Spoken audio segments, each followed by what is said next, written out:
Papa, merci. Papa, merci. Non, mais attendez, attends, nous m'avons.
Merci Seigneur Jésus.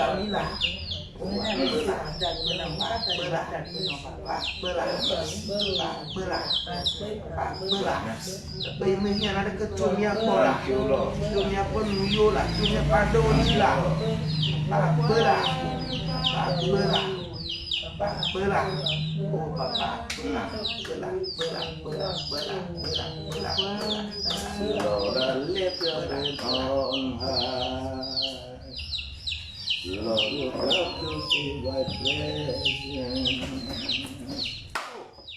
You come from heaven to earth to be the way from the earth to the cross, my debt to pay, from the cross to the grave, from the grave to the sky.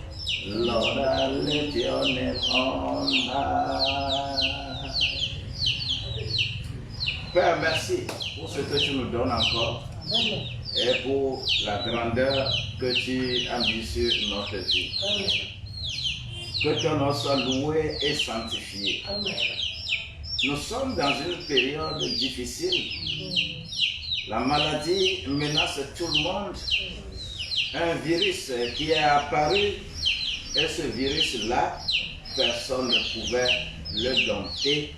Si ce n'est que Dieu, mais le monde entier est dans l'ignorance. Le monde entier ne veut comprendre quoi que ce soit. C'est pourquoi, papa, que nous soyons à la maison ou ailleurs, il est écrit que prier sans cesse. Que tu sois à la maison, que tu sois à l'église. D'ailleurs, la prière de l'église, ce n'est pas cela qui est recommandé, mais la prière de maison. Et que chaque temple à la maison puisse réellement se valoriser. Que vous soyez valorisés ce matin au nom de Jésus-Christ. Que quelqu'un reçoive son onction au nom de Jésus-Christ. Que quelqu'un comprenne ce qui est écrit dans les livres saints au nom de Jésus-Christ. Parce que je parle des livres saints, parce que ça dépend de là où tu te trouves. Ce n'est pas tout le monde qui prend la Bible comme son livre saint. Le musulman prend son livre et dit que c'est le livre saint. L'hindou prend son livre et dit que c'est le livre saint. Mais tout ceci ne sont que des cultures transformées en tradition. Et c'est pourquoi il y a division et il y a différence entre tout ça. Mais Dieu est un, indivisible. Il est écrit, Israël, écoute Israël, l'Éternel, ton Dieu est le seul éternel. Papa, si ce verset-là est écrit dans la Bible, je pense que cela est inscrit également dans les autres livres saints dont on parle. Père, merci parce que tu vas encore nous ouvrir notre pensée, notre émotion, notre volonté pour comprendre quelque chose. Amen. Et que quelqu'un soit béni au nom de Jésus. Amen. Bien-aimé, ce jour est un bon jour et on va faire le livre de l'Exode. Le livre de l'Exode. Comment on appelle ça en hébreu? Mose va dire. Que la grâce de Dieu nous accompagne. Et nous allons rentrer dans ce livre. Ce qui est nécessaire pour nous, c'est que c'est tout le livre que nous allons faire. Et nous avons prévu une présentation de 35 minutes et 10 minutes. Nous allons également poser 2 questions. Est-ce que nous écoutons? Ok. Donc, je commence en même temps ce livre. Parce que nous avions dit que le livre là est le deuxième livre de la Bible. Il y a des faits marquants dedans. Le deuxième et le troisième livre de la Bible, de l'Ancien Testament là, c'est-à-dire Exode et Lévitique, c'est ce qui est écrit dans ces 2 livres-là dont on parle de l'accomplissement de la loi par Jésus-Christ. Quand on se met à généraliser en prenant tout dans l'Ancien Testament que ça n'existe plus, c'est que les gens sont en train de fauter. Et pourquoi on va d'abord présenter ce livre de l'Exode. Et pour présenter ça, nous irons il y aura 4 phases. La première phase, il s'agit de la période de servitude, c'est-à-dire la période d'esclavage d'Israël. La seconde phase, nous allons parler de la période de délivrance. Pourquoi on appelle le livre même le livre de la délivrance? C'est comme ça le livre même s'appelle. Le terme développé, c'est la délivrance. Et de quelle délivrance il s'agit? Il faut que nous sachions cela. La troisième phase, nous allons parler de la période de discipline. Discipline. Que quelqu'un dise Amen. Amen. Et la quatrième phase, nous allons parler de la période de législation et organisation. C'est-à-dire ce qu'on fait aujourd'hui dans tous les pays là. Quand on parle d'un pays, on parle du gouvernement, on parle de l'Assemblée nationale, on parle de pouvoir judiciaire, on parle de pouvoir de la société civile. Tout ça là ont été organisés dans le livre de Exode. Et les païens ont pris toute cette organisation-là et ils sont en train d'exceller dedans. Mais ceux qui s'appellent enfants de Dieu doivent prendre cela dans le côté spirituel et utiliser ça pour que l'Église soit une seule entité. Parce que l'Église, c'est le corps de Christ. Ce n'est pas un temple quelque part ou une dénomination quelque part. Alléluia. C'est pour cela que le livre de Exode est très très important dans la Bible à comprendre. Tu comprends ça, tu comprendras toutes tes traditions. On dit que nous là, on fait Akwema, nous là, on fait Evala, nous là, on fait Rogbezan, nous là, on fait Aïza, nous là, on fait Timbampam, nous là, on fait comment on les appelle là? Les gens ont encore créé, les gens ont créé fête de Fofom.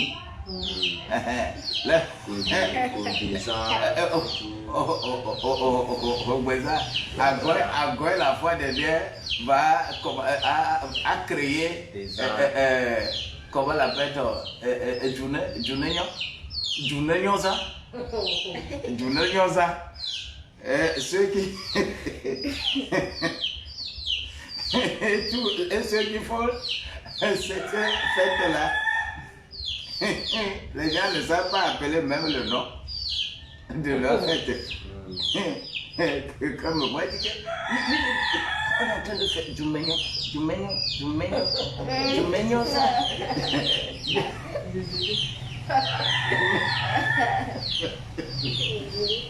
Tout ça là, effectivement, sont des choses culturelles et que tout ça là trouve leur racine dans le livre de Exode. Ce que la grâce de Dieu nous accompagne. Amen. Maintenant, comment ce livre-là est présenté et que nous allons essayer de présenter dans l'enseignement de ce matin. Il s'agit de ces 4 périodes-là. Bon, mais pour voir ces 4 périodes, avant de venir sur ces 4 périodes, nous allons voir que nous allons situer le livre. Et Dieu a parlé à Moïse, à Madian, là où Moïse avait passé 40 ans d'école de la vie. L'école de la vie. Moïse a passé 40 ans là à Madian. Dieu lui a parlé là-bas. Et Dieu lui a ouvert les yeux pour découvrir l'écriture. Nous avons appris à l'école que l'écriture est apparue en Mésopotamie, à 3500 ans avant Jésus-Christ. Mais c'est sur les pierres en Mésopotamie qu'on faisait des signes. Mais quand on va parler de papyrus, quand on va parler de papier, comme ça sur lequel il faut commencer à écrire là, c'est Égypte. Et c'est Moïse qui va d'abord découvrir ça. C'est merveilleux ou bien ce n'est pas merveilleux? Et c'est la Bible qui parle de ça.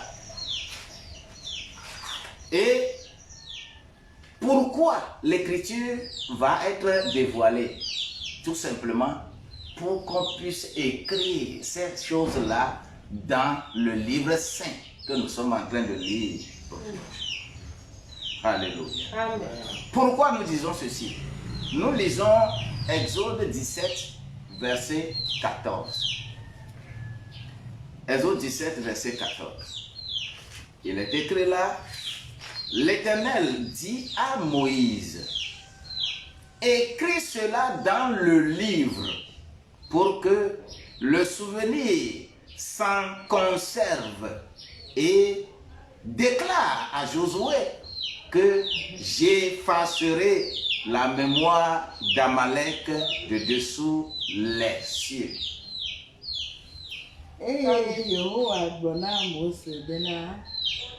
Ŋlɔnu siawo ɖe agbalẽ me hena ŋkuɖoɖo dzi eye Nakui ɖe Yosua ƒe tome. Elabena matrɔ Amalek ƒe ŋkɔ ɖa le dziƒoa te keŋkeŋkeŋ. Vous voyez, le premier niveau pour mieux situer ce livre-là, c'est à partir de cet événement de Amalek, la guerre entre Israël et Amalek, qu'on va combattre. Et c'est à partir de cette guerre-là que Dieu a commencé à dire, tiens, ça là, il faut qu'on écrive que les gens qui vont suivre Jésus-Christ, ils n'ont qu'à savoir que c'est le premier élément à combattre dans la vie. Nous allons nous poser la question, dans quel livre, de quel livre il s'agit?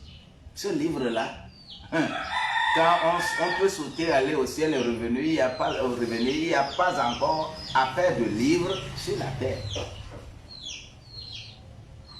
Il n'y a pas encore affaire de livre. Mais on dit d'écrire ça dans le livre. Bon, nous pouvons affirmer que c'est comme ça, cela s'est passé, que c'est à partir de cet événement que l'affaire de livre même a commencé. Et ce livre, c'est la Bible. Le commencement de la Bible. Il peut y avoir d'autres livres, mais c'est des gravures sur des pierres et autres.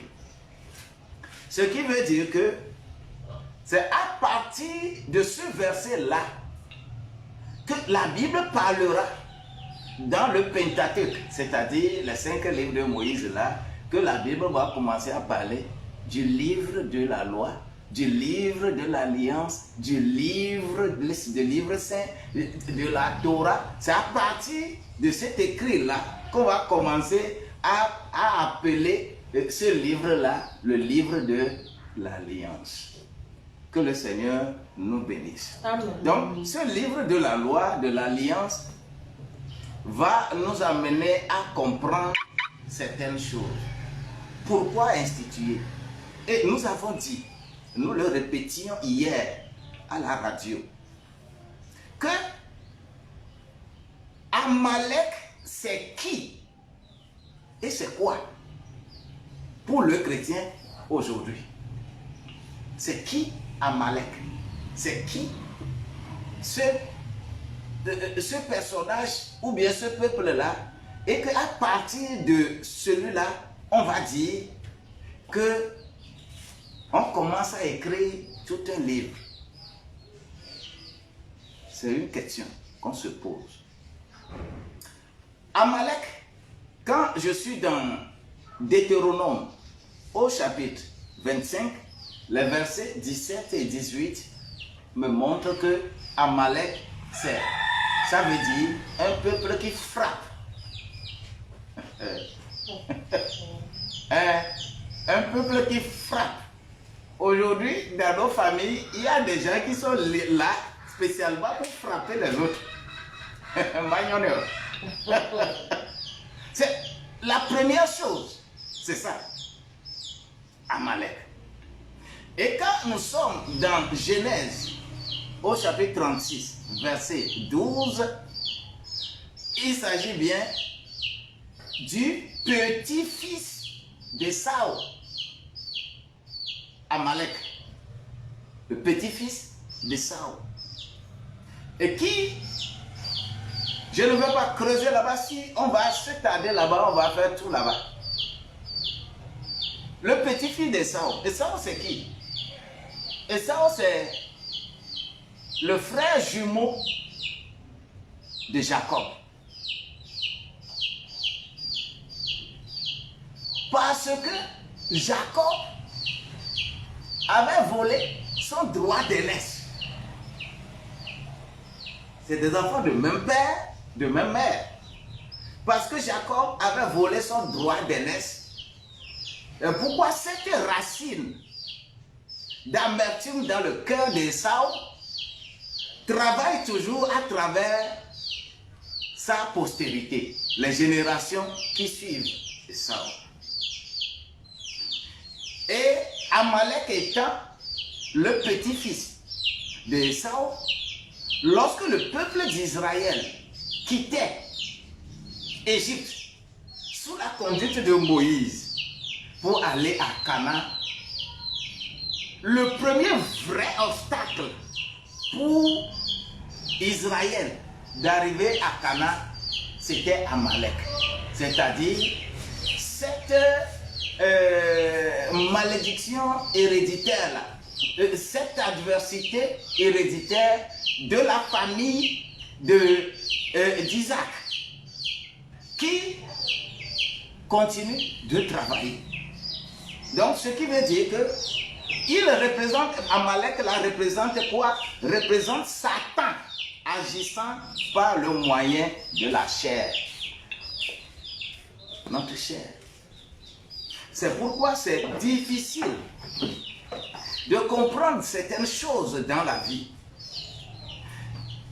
Sur Romains, au chapitre 8, verset 7, va nous affirmer que la chair, lorsqu'on est dans la chair, on ne peut pas faire la volonté de Dieu. On est ennemi. On est ennemi de Dieu. Celui qui est dans la chair, il est ennemi de Dieu. Ésaü avait choisi la chair, c'est-à-dire l'héritage de son père, parce qu'il en avait droit. Il est le fils aîné, donc il doit bénéficier de ça. Mais on lui a volé ça. C'est tout à fait normal qu'on puisse développer ce qu'on appelle la haine. Il y a tout benoît, il y a des cabas soko. Tonye se sona bonyeni fufuga, tonye se sona muowa, ao, nyaye mulonuo. C'est ça l'origine de ce pouvoir-là dans le problème de Amalek. Donc, il est la figure. C'est une figure de quoi? De l'obstacle de la marche d'Israël vers Canaan. Vous voyez un peu? Donc, c'est cet Amalek-là. Lorsque je suis dans 1 Pierre, au chapitre 5, versets 8 et 9, je vais me rendre compte qu'effectivement, c'est l'obstacle aujourd'hui pour les chrétiens, des enfants de Dieu. Le premier obstacle pour les enfants de Dieu, c'est leur famille biologique. C'est la discussion des choses de la maison. On discute les choses de la maison. Ça là, c'est pour notre papa, c'est pour notre maman, c'est tant. Et à cause de ça, l'être humain, l'espèce humaine se détruit. Les familles s'auto-détruisent parce que l'esprit d'Amalek s'est emparé du monde entier. Alors, je me tarde un peu là-bas tout simplement parce que c'est à partir de cet événement, tout individu qui vient à Christ, toi qui dis qu'à partir d'aujourd'hui, je me confie à Dieu, je suis à Christ, la première chose à faire, c'est de travailler pour des hôtels de maison là. On a dit à Abraham, sors de la maison de ton père, de la maison de ta tribu, de ton village, de ta préfecture, sors de là-bas. Et c'est quand Abraham est sorti, et le jour, il va se rendre compte qu'il n'a pas commis d'erreur. Parce qu'on lui a dit de sortir. On ne lui a pas dit de sortir avec quelqu'un encore, avec la famille, avec l'esprit d'Amalek qui le suivait, qui est l'autre. Et cet esprit d'Amalek-là a fait perdre Abraham pendant 24 ans pour avoir son héritage. C'est pourquoi Dieu lui a dit de sortir de la maison de son père, de sa tribu, lui, on lui a dit de sortir. Il est sorti avec toute une équipe. C'est ça qui l'a bloqué. C'est ça qui est le premier élément qui l'a bloqué dans son accomplissement. Pour qu'il devienne plus vite père d'une grande nation. Et c'est le jour qu'il va se séparer de l'autre. Ils vont se séparer pourquoi? À cause des choses de la terre. Esprit d'Amalek. Dans leur vie. À cause des choses de la terre. Vous voyez un peu. Donc c'est à partir de cette situation que Dieu commence à parler de livre saint. Là, Amalek, que chacun mette ça dans sa tête, dans son cœur, que l'esprit d'Amalek est le premier esprit à combattre par un enfant de Dieu, en sortant réellement de la maison de son père, de sa mère, c'est-à-dire des traditions. Alors, je continue. Donc, à la fin de la Genèse, je vais venir au livre de l'Exode. À la fin de la Genèse, il est écrit que Joseph s'est retrouvé en Égypte. Et quand il s'est retrouvé en Égypte, il y a eu famine en Israël et tout le peuple, toute sa famille, comme 70 membres, son père, ses frères et autres, sont allés en Égypte à cause de la famine. Nous parlerons aussi de ça dans une autre émission. Comment, bien que cela a permis de faire quoi que ce soit, mais comment Dieu, quand ils ont quitté leur terre, la terre promise, Cana qu'on leur a donné, restez là-bas. À cause de la famine, vous avez quitté ce terrain-là pour aller encore vers des gens. C'est un peu difficile. Donc, et le peuple d'Israël, au niveau d'Égypte, se multipliait, surtout les garçons. Ils donnaient naissance aux garçons tellement que les rois, les pharaons qui se succédaient, et ces pharaons-là ne voulaient plus du peuple d'Israël. Et cela commence ce qu'on appelle l'esclavage, la servitude. Au nom de Jésus-Christ, le problème de servitude ne va pas me dominer.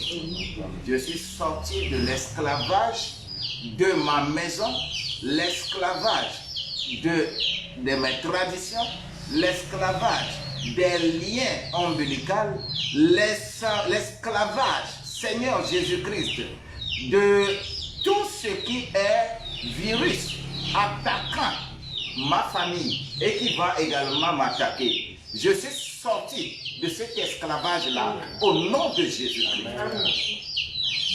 Je prie comme ça avant de commencer. Et c'est au 15e siècle avant Jésus-Christ qu'apparaît la première fois le racisme. Quand on parle du racisme aujourd'hui, quand on parle d'antisémitisme aujourd'hui, quand on parle du racisme, les gens sont racistes là. C'est à partir du 15e siècle que ça a commencé en Égypte. Et on mettait différence entre Israël, les Juifs et les Égyptiens. Les Égyptiens, il faut les punir, il faut les soumettre à des travaux forcés. Le racisme. Au nom de Jésus-Christ, dans tout pays où le racisme continue de prendre racine, au nom de Jésus-Christ, que le Seigneur puisse détruire d'abord ceux-là qui sont à la base du racisme, qui sont à la base de l'ethnocentrisme, qui sont à la base, ils ont transféré ça en matière politique. Et quand il faut être famille politique pour bénéficier des choses des pays, le racisme. Un citoyen demeure un citoyen dans un pays. Et ce n'est pas parce que tu n'es pas de ce parti ou tu n'es pas de ce parti-là que tu n'es plus citoyen. Tout citoyen a le droit de vivre, de manger, de jouir des fruits du pays. Le racisme, cela est éparpillé partout. Que la grâce de Dieu nous accompagne pour que le racisme ne nous domine pas. Que quelqu'un dise Amen. Amen. Le monde entier est alors rentré sous ce racisme. Et les premières choses que nous allons constater dans cette situation en Égypte, nous allons voir que premièrement,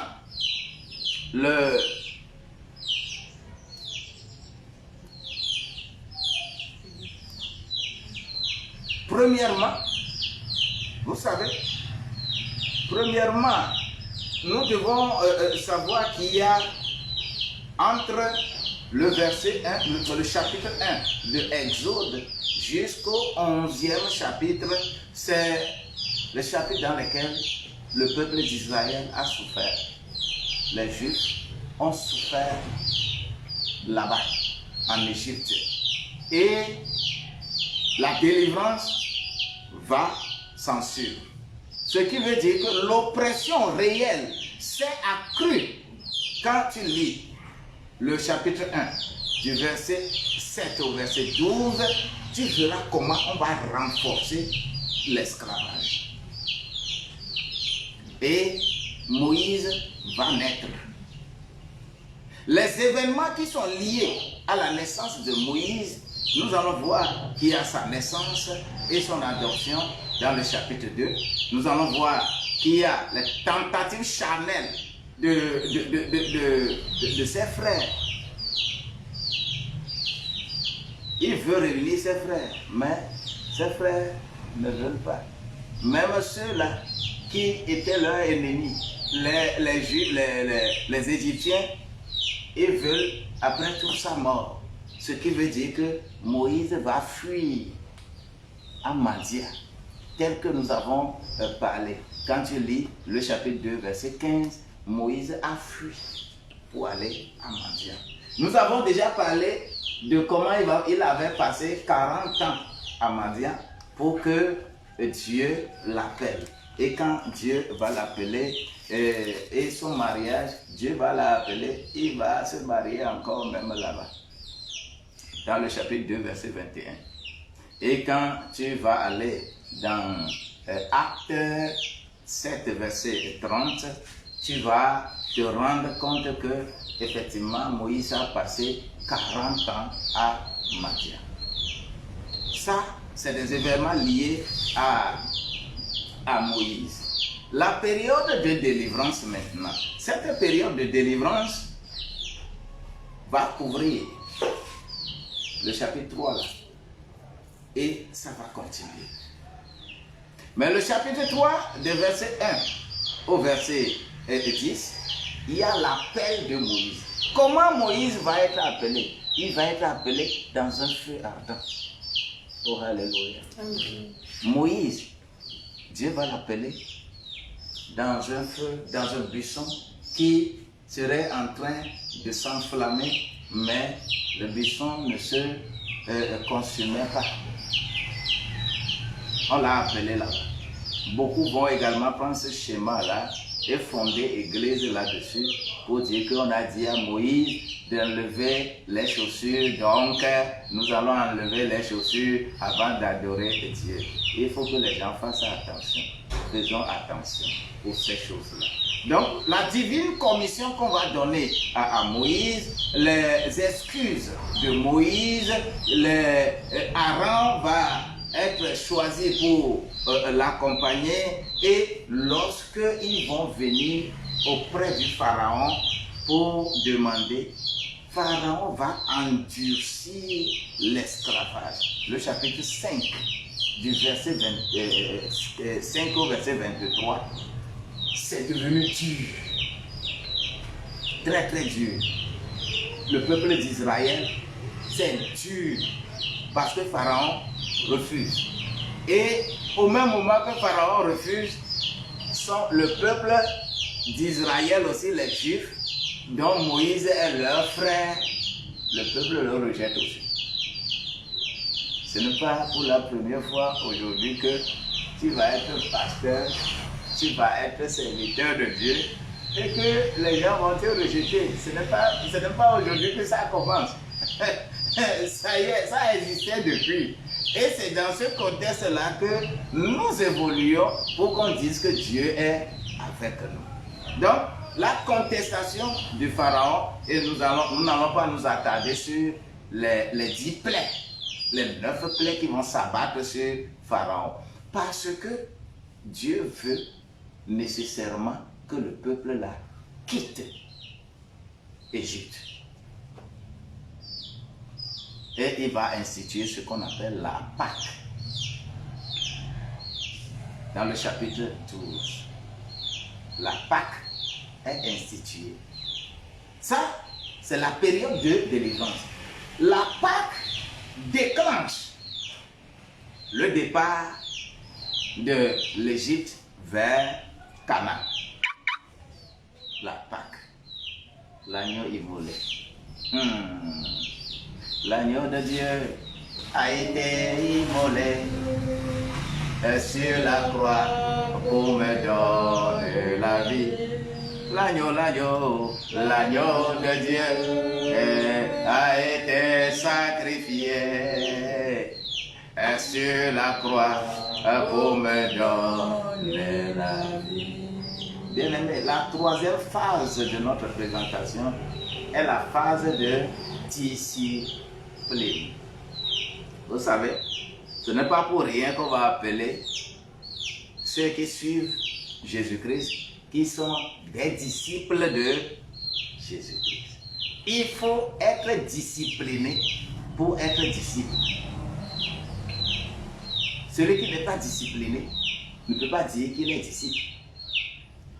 Celui qui n'écoute pas et qui ne respecte pas ce que le maître est en train de dire, on ne peut pas l'appeler disciple. C'est pourquoi il faut une période de discipline.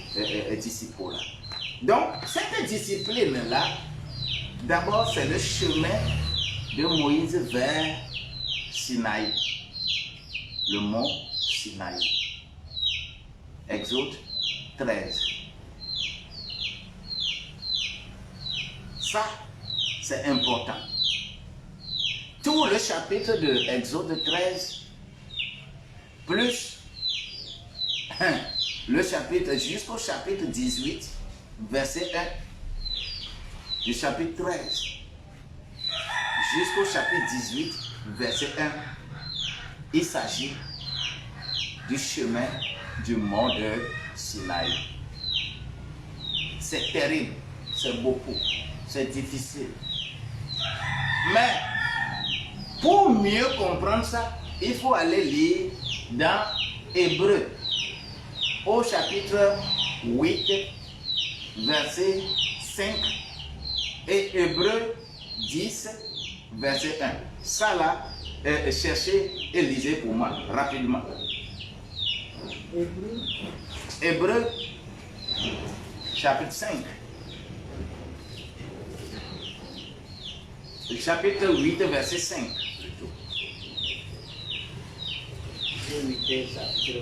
Hébreux 8, verset 5. Qu'est-ce que c'est écrit? Tu peux lire en français rapidement.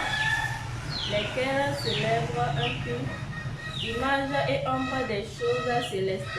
Yeah. Selon que Moïse en fut divinement averti lorsqu'il allait construire la tabernacle, est-ce le fut-il dit de faire tout d'après le modèle qui t'a été montré sur la montagne. Amen. L'ombre des choses à venir. Hébreux 8, verset 5. L'ombre des choses à venir. Ce qui s'est passé, tout ce qui s'est passé avec Moïse, la Bible dit que c'est l'ombre des choses à venir. C'est pourquoi nous disons toujours que l'Ancien Testament est le film d'une photo. L'Ancien Testament est le film d'une photo. Et le Nouveau Testament est la photo développée. Entre le film d'une photo et la photo développée, tu choisis quoi? Hein? Entre le film d'une photo et la photo même développée, tu choisis quoi? Mais parlez, vous comprenez pas ça? Hein?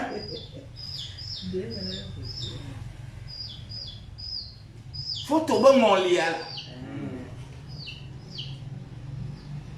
Va toute la pour me brancher ceci. Mon lial non de photo mon lial au de nato quand vous avez avec clé. Quoi photo en tonton? C'est tout ce que je nous demande.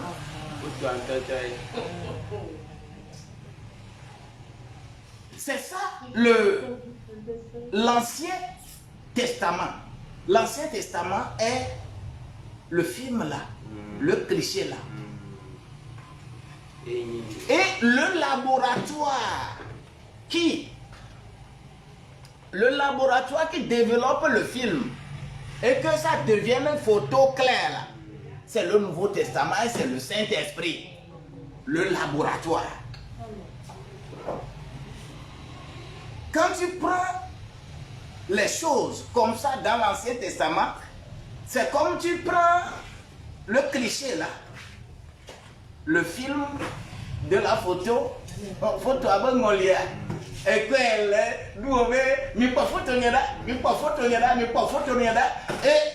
et c'est ce que beaucoup font. Quand quelqu'un lit l'Ancien Testament là, il prend en même temps comme ça et commence à appliquer. Qu'il est écrit comme ça. Il y a l'huile, on bénit l'huile. Donc on va bénir l'huile. On bénit Takouvi, donc on va bénir Takouvi. Donc on fait ça. Quand on fait ça là, cela veut dire que tu prends le cliché, faut te voir mon lit. Et tu les montrer. Na mauvais, mais pas faut tu es ignorant. Il faut faire passer le cliché là au laboratoire. Et le laboratoire, c'est le Saint-Esprit. Oh, alléluia. Et tout est développé dans le Nouveau Testament. C'est pourquoi la Bible, Hébreux 8, verset 5, là dit que ça là, c'est l'ombre des choses à venir. Et tout ce que Moïse avait fait là, c'est l'ombre des choses à venir. Quand tu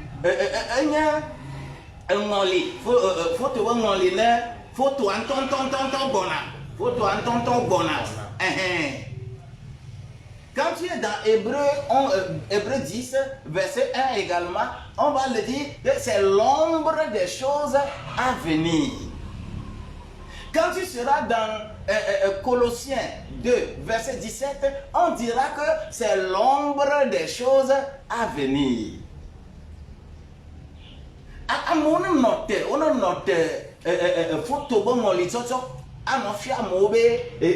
comme le monde entier, le peuple de la terre est devenu très ignorant parce que on veut seulement les choses de la terre. L'esprit d'Amalek est en train de dominer. Comme l'esprit d'Amalek est en train de dominer, les gens discutent les choses de la terre. Donc, quand tu vas à l'église là, là où on dit que tu vas être riche, tu vas trouver ceci, tu vas... c'est ça, l'esprit d'Amalek. Attaché aux choses de la terre, qui sont l'ombre des choses à venir. Il faut les transférer dans ce domaine spirituel pour les comprendre, pour savoir ce qu'on appelle adoration de Dieu. Beaucoup vont également aller en le faisant intellectuellement. C'est grave. C'est pourquoi il faut une période de discipline. Et cette période de discipline-là, Exode a consacré tous ces chapitres 13, 14, 15, 16, 17, 18, verset 1. Ce qui veut dire que c'est terrible. Et cette période-là nous conduit vers la période de la législation et organisation. C'est-à-dire après avoir expérimenté tout ça là de façon divine, il faudrait maintenant l'instaurer en tant qu'organisation, en tant que législation. La législation, c'est quoi? Législation, c'est l'ensemble des textes, des lois qui régissent un domaine. Non, législation de quelque chose. Si vous avez créé au statut, au règlement intérieur, au manuel de procédure.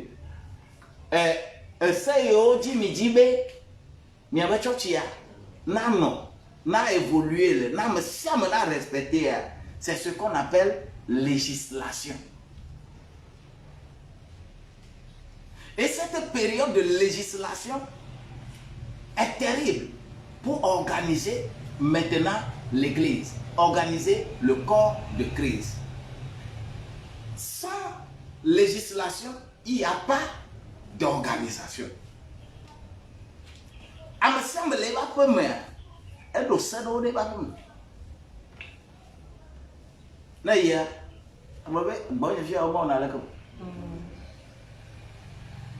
Bien que ce n'est pas écrit quelque part,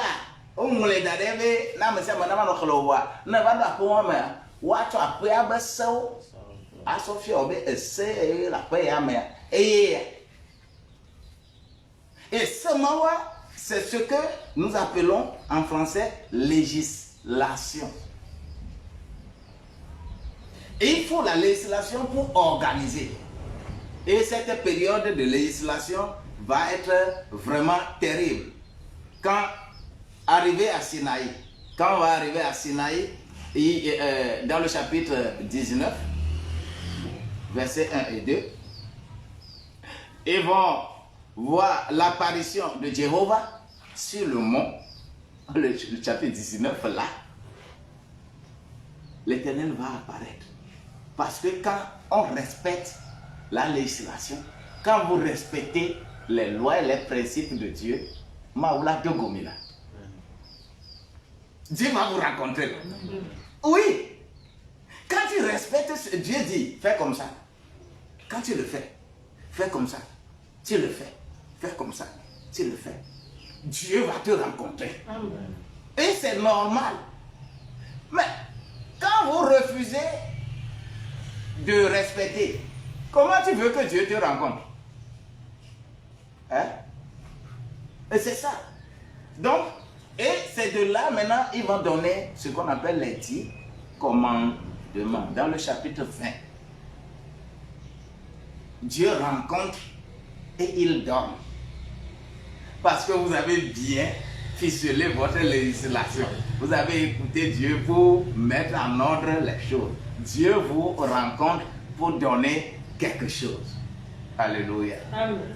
Et il va donner d'autres lois également pour proclamer quand tu lis les chapitres 21 et au chapitre 24.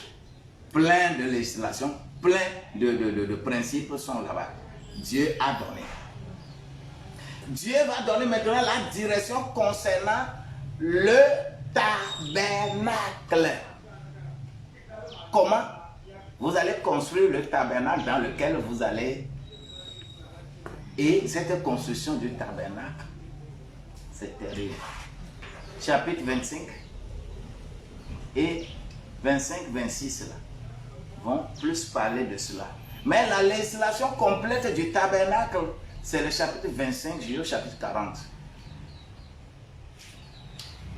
C'est-à-dire, Dieu va parler à Moïse sur les dimensions, tout ça là. Chapitre 25, 26, 27, 28, 29, 30, 31. Les 7 chapitres là. Et quand Moïse va revenir pour travailler, Moïse n'avait pas pris un cahier pour aller prendre note. Moi, tu as balé, il n'a pas pris note. Il ne savait même pas qu'il allait passer 40 jours, 40 nuits. Il ne savait pas. Il est allé et on lui a donné. Pendant 40 jours, 40 nuits là, ce que Moïse a appris, il n'a pas noté ça quelque part pour venir apprendre, pour venir lire. Mais il est revenu bien restituer ça, appliquer ça dans les chapitres 32 jusqu'au chapitre 40. Il les a très bien appliqués. C'est pourquoi vous allez voir des répétitions encore dans ces chapitres 31, 32 au chapitre 40. Dieu doit nous bénir. Amen. La nomination du grand frère comme prêtre. Quel grand frère? Quel grand frère a été nommé? Prêtre. Grand frère de qui? Jésus.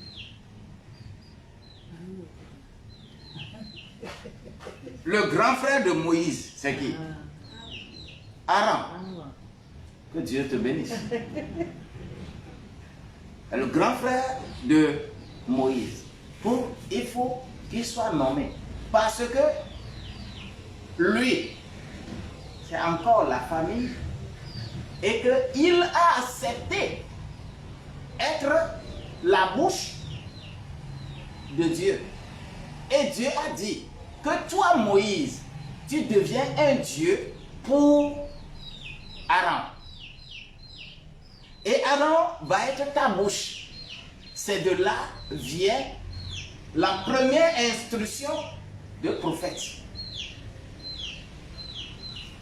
Pour que Dieu commence à parler par la bouche des humains, c'est à partir de Aaron qui devient la bouche de Dieu. Que la bouche de Dieu devienne la bouche de quelqu'un, ici au nom de Jésus-Christ. Et que tu puisses réellement comprendre ces choses. Donc on va faire la préparation et l'érection du tabernacle. Et ce tabernacle sera construit. Alléluia. Amen. Que Dieu nous bénisse.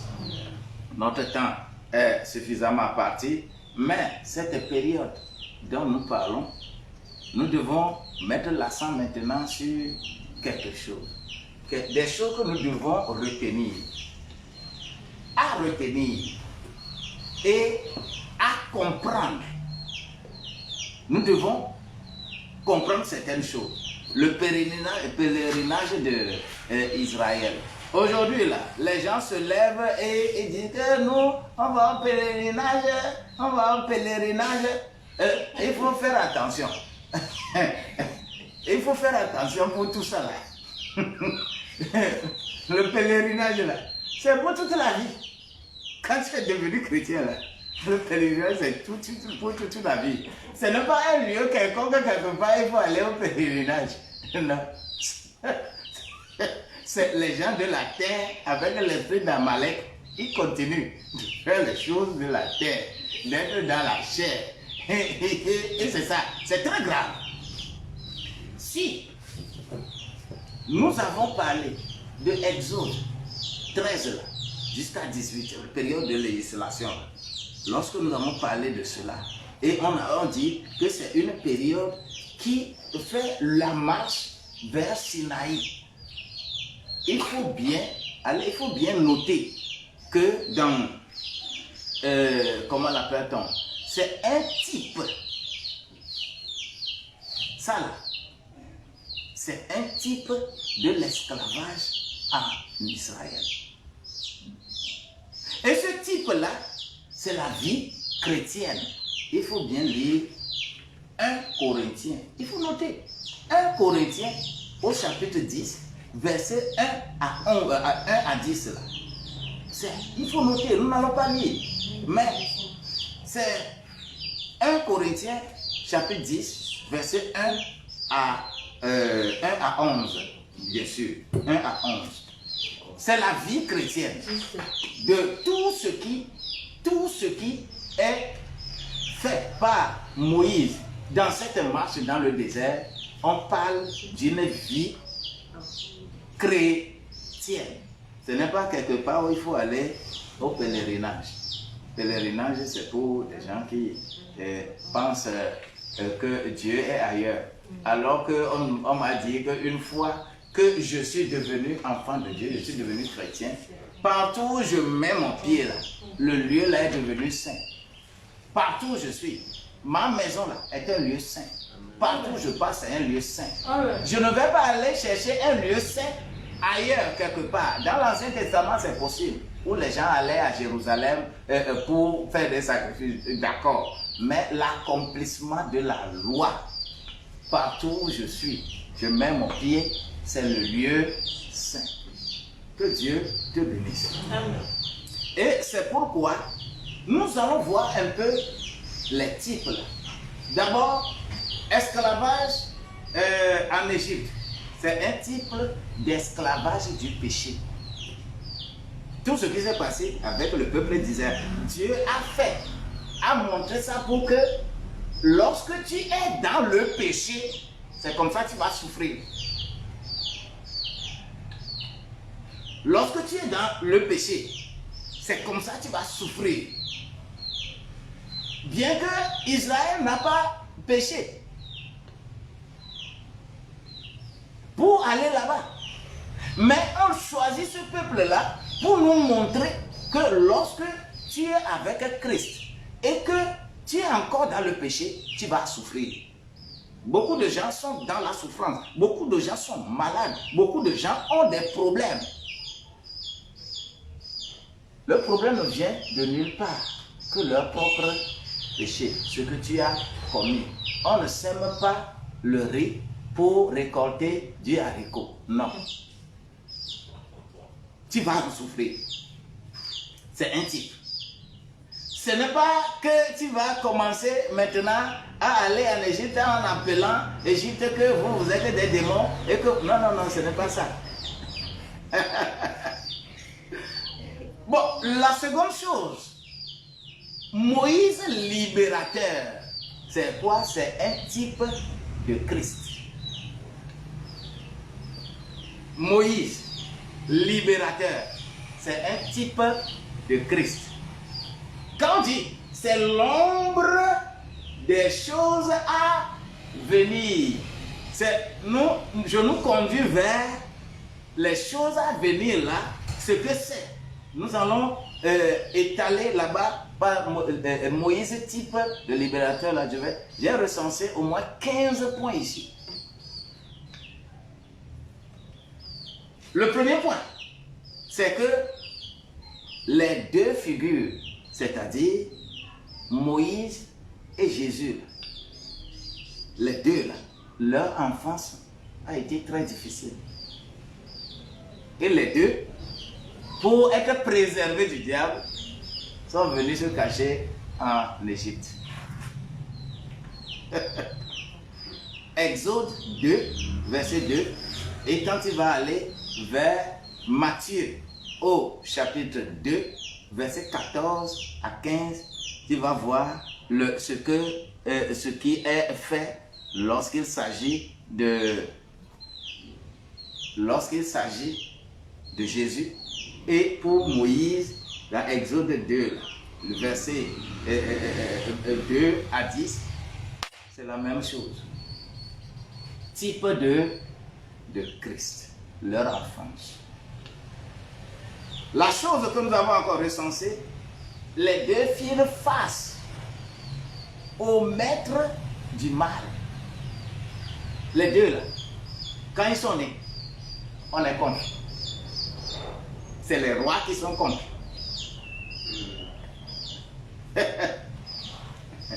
Les deux là, quand Moïse était né, le roi ne voulait pas.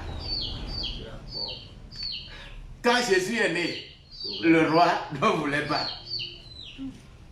Exode 7, verset 11 et Matthieu 4, verset 1. L'élément qui suit, les deux ont jeûné 40 jours. 40 jours. Les deux. Moïse a jeûné 40 jours, 40 nuits sur la montagne de Sinaï. Exode 34, verset 28. Et Matthieu 4, verset 2. Les deux. Type de Christ, Moïse. L'élément qui suit, les deux ont commandé la mer. Moïse a dit, mer, créez un chemin ici. Le chemin était là, les gens sont passés. Jésus, avec la tempête de Génézareth, mais tais-toi. La mer s'est tuée. Les deux. Moïse, type de Jésus. Les deux ont nourri des foules. Moïse a nourri des foules. Exode 16, verset 15. Jésus a nourri des foules. Matthieu 14, verset 20 à 21. Type de Christ, Moïse. L'élément qui suit encore, les deux eurent la face rayonnante. Les deux, leur visage était rayonnant. Quand tu vois Moïse, quand il est descendu du mont Sinaï dans Exode 34, verset 35, eh bien, son visage était rayonnant. Et c'est pourquoi 2 Corinthiens 3 va beaucoup plus parler de ça dans l'accomplissement, dans la doctrine au niveau du Nouveau Testament. Et Matthieu 17, verset 2, le visage de Jésus était rayonnant. L'élément qui suit, les deux endurèrent des murmures. On s'est murmuré contre les deux. Moïse là, il a eu trop de problèmes. Jésus, il a eu trop de problèmes. C'est trop murmuré contre eux. Les deux étaient discrédités dans leur propre famille. Leur propre famille ne les avait pas aimés. Leur propre famille ne les avait pas aimés. Leur maison les avait haïs. Les deux. Nombre au chapitre 12, verset 1, au Jean chapitre 5, 7, verset 5. Moïse, type de Jésus. Alléluia. Amen. L'élément suivant, les deux firent des prières d'intercession. Parce que même on les haït, mais ils sont bien haïs, mais ils prient, ils intercèdent toujours en faveur de ce peuple-là qui les hait. Moïse, type de Christ. Les deux parlaient comme des oracles. C'est-à-dire tout ce que les deux là, quand ils parlent là, attention, il faut faire attention, hein, sinon il peut les gars. Les deux. Moïse, type de Christ. Les deux eurent 70 aides. Moïse a eu le Sanhédrin, le conseil des 70 pour gérer ses affaires. Jésus a eu 70 en camp de Sanhédrin pour le condamner. Bien-aimé, qu'est-ce que nous allons dire? Exode là, est-ce que nous allons prendre ce livre et tout ce qui est écrit dedans et prendre il est écrit, donc commencer à appliquer? Il faut faire attention pour comprendre.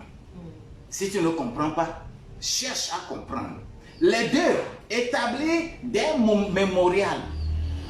Moïse, lorsqu'il a combattu, lorsque les choses sont finies, il érigeait un autel sur lequel il a fait des sacrifices.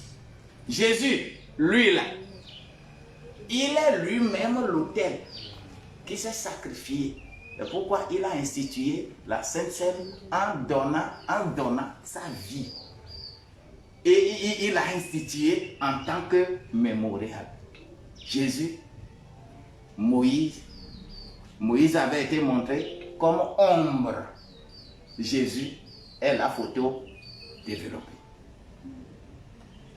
L'élément qui suit, les deux réapparus après leur mort. Jésus est ressuscité après sa mort. Moïse et Élie vont réapparaître sur la montagne de transfiguration avec les disciples.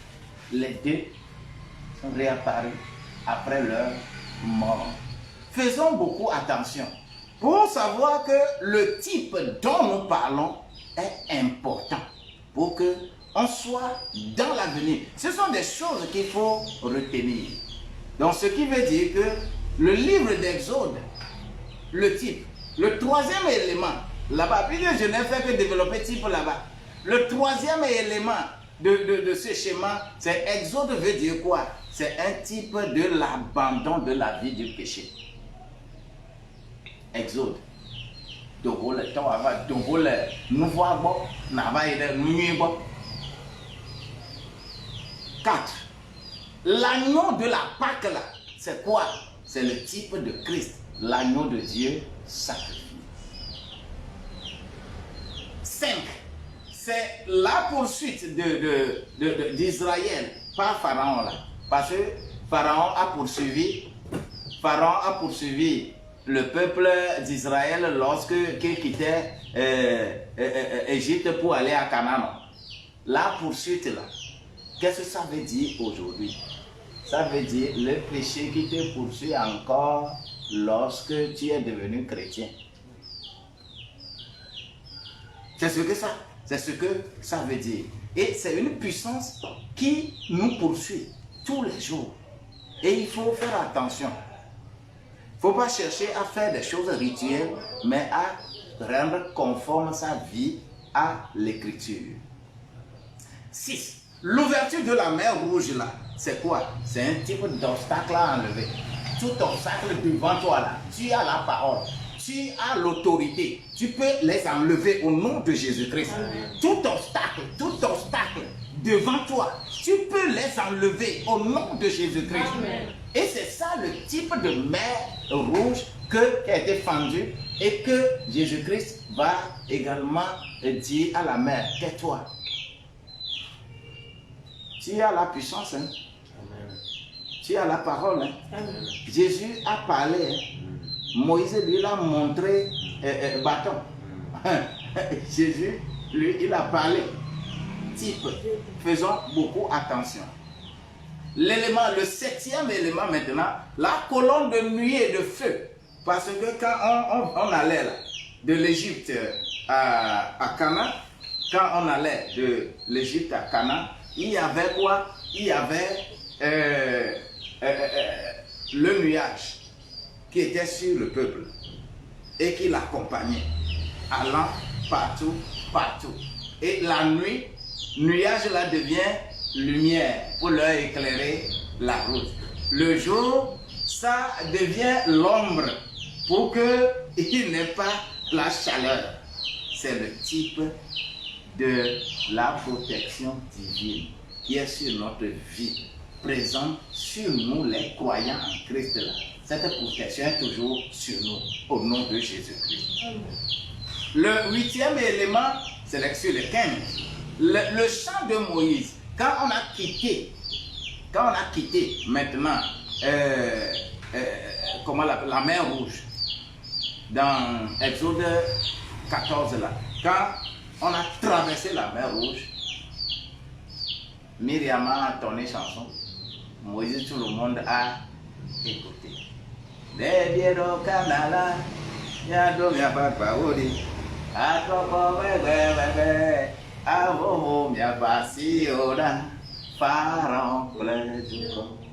bon, c'est une chanson de victoire que les enfants de Dieu, quand tu es délivré de quelque part, il faut chanter pour lui. Il faut avoir la parole de victoire, chanson de victoire dans sa bouche. soit béni.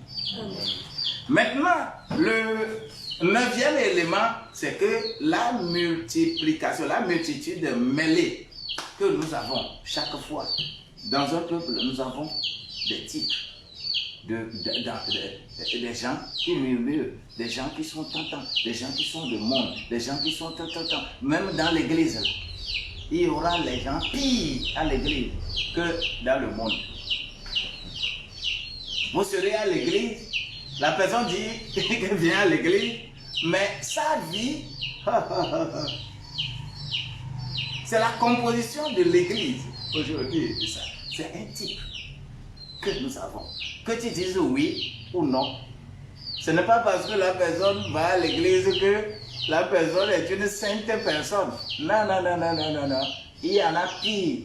Les vrais démoniaques, ceux-là qui sont beaucoup plus remplis par les démons, là.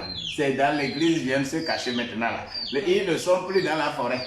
Ils ne sont plus dans les mers, ils ne sont plus quoi. Les gens ont accepté et hébergé ces gens-là pour venir déranger l'église. L'église, il va toujours en avoir. Que personne ne dit, ne te lamente pas. Sache que tu as la victoire. Au nom de Jésus. Amen. Le 10e élément, il s'agit du Mara. Quand ils sont arrivés dans le désert, ils ont eu soif. Et que on dit, est-ce que nous allons avoir de l'eau? On a trouvé l'eau là, dans les autres 15 là. L'eau était très amère. Très amère. On dit, c'est le type d'expérience amère et douce de la vie religieuse. C'est-à-dire, quand tu es enfant de Dieu, quand tu es chrétien, ne t'attends pas seulement des choses de la joie tous les jours, que tu ne serais content que tous les jours. Non, Mara va venir. Il y aura des situations intenables, des situations difficiles, des choses que tu ne peux pas. Charnellement, tu ne peux rien. Tu vas sauter, aller au ciel, revenir. Ce sont des maras qui viennent. Mais sache que Jésus, comme Moïse, ils ont goûté à ça. Et toi, quand tu es là, tu vas goûter. Mais la victoire, c'est pour toi. Le 10e et le 11e élément, c'est le pot de viande. Parce que dans Exode 16, verset 3 là, pot de viande, il faut que les gens mangent. Est-ce que tout le monde va pouvoir manger tout? Même on a demandé aux gens, il y avait l'autre qui tombait. La manne qui tombait, les gens mangeaient. Mais les gens disent que nous ne voulons plus cette manne-là, nous voulons la viande de perdrix. Tegri, maman. Et on les dit, on va aller. Elles ont dit, elles ont dit qu'il n'y a rien là-bas. On dit que les enfants disent que non, c'est maintenant là, c'est ce que nous allons manger. Ça va arriver. Ce que tu n'as pas là, ce qui n'est pas là, ton enfant dira que c'est ça qu'il va manger. Ton enfant va se réveiller, même la grande nuit là, il va demander ça. J'ai eu une histoire avec ma mère, on a laissé une de mes grandes soeurs, enfant de malade, chez ma mère, et ils sont allés au Ghana. Et ma mère, quand on cause de ça là, c'est terrible. Ma mère dit que l'enfant là, elle vient à mon bébé. Quand ça sonne minuit là, l'enfant là va commencer à pleurer. Hey, Madou Kolikola.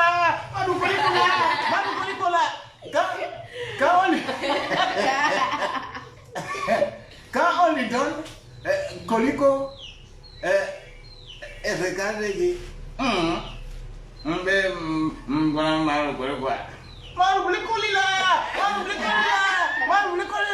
quand on lui donne Blikoli, elle regarde.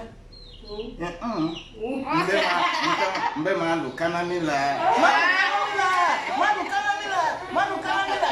on lui John Canani.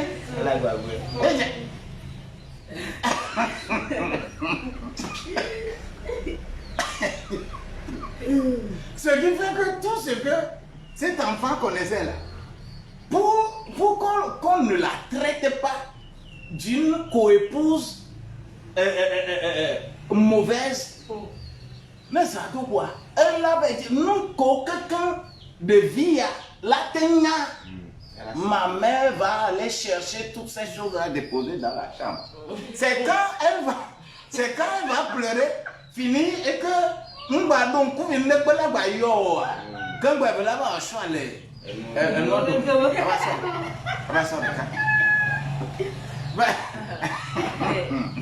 Ça là, ça va arriver toujours dans la vie. C'est difficile, mais la vie chrétienne là, c'est ça. Quand tu te donnes, tu es un sacrifié. Fais attention. La 12e chose, il s'agit de la manne. La manne, Moïse a fait tomber la manne.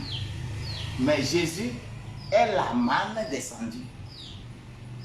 Moïse a fait tomber la manne pour que les gens mangent. Mais Jésus, lui-même, il est la manne tombée. Est-ce que tu vas prendre la manne de Moïse et faire chose? Non. Tourne-toi vers le Christ. La 13e chose là-bas, l'eau du rocher.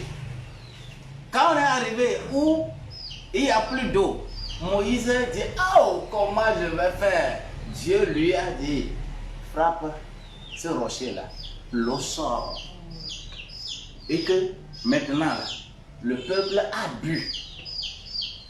Mais pour Jésus, dans Jean au chapitre 4, là, avec la femme, là, au bord du puits, Jésus dit que l'eau là, je vais te donner l'eau.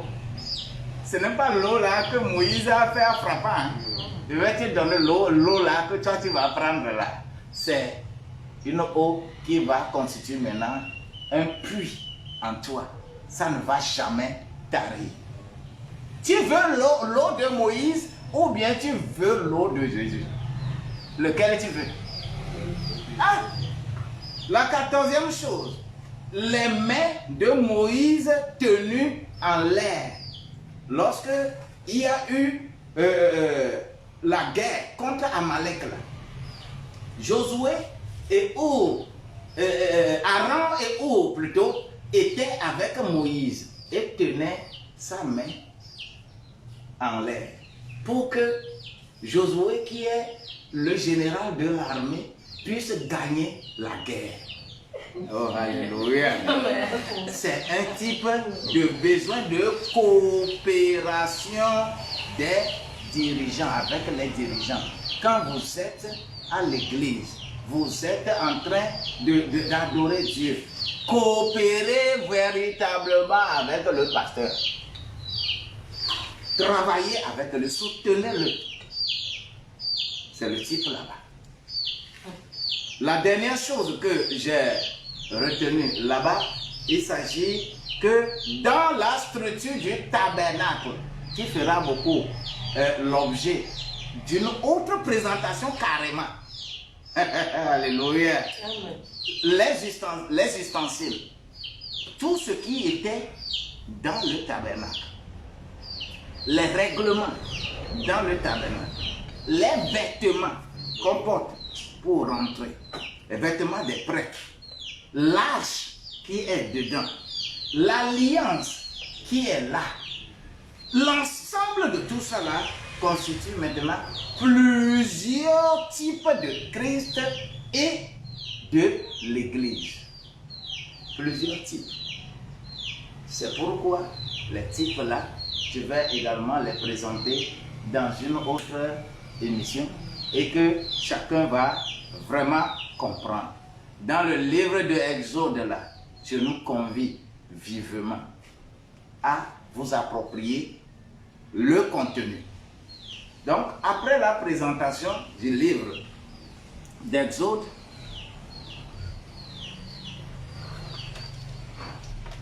C'est ça là qui fait. Ça là me déconnecte les choses. Merde. Après la présentation du livre de l'Exode et de Lévitique, je vais d'abord faire les deux livres là et revenir sur les types de Christ dans tout ce qui est dans le tabernacle. Exode ou Lévitique. Après leur présentation, je ferai maintenant ces types-là pour que les gens comprennent sérieusement ce qu'on appelle l'accomplissement de la loi. Jésus dit qu'il n'est pas venu abolir la loi, mais il est venu accomplir. C'est terrible et c'est très grand. Il est venu pour l'accomplir. C'est quoi son accomplissement? Il s'agit de quelle loi? Dans la prochaine émission, on va en parler. Que Dieu vous bénisse en vous inspirant. Que Dieu bénisse quelqu'un en l'inspirant. Oui, pour comprendre ces choses-là. C'est le seul moyen de libération de votre vie. Votre vie sera libérée lorsque vous comprenez ces choses et que vous les appliquiez. Que la grâce de Dieu, l'onction de Dieu, la force de Dieu soit sur votre vie. Amen. Au nom de Jésus-Christ. Amen. Vous êtes bénis. Amen.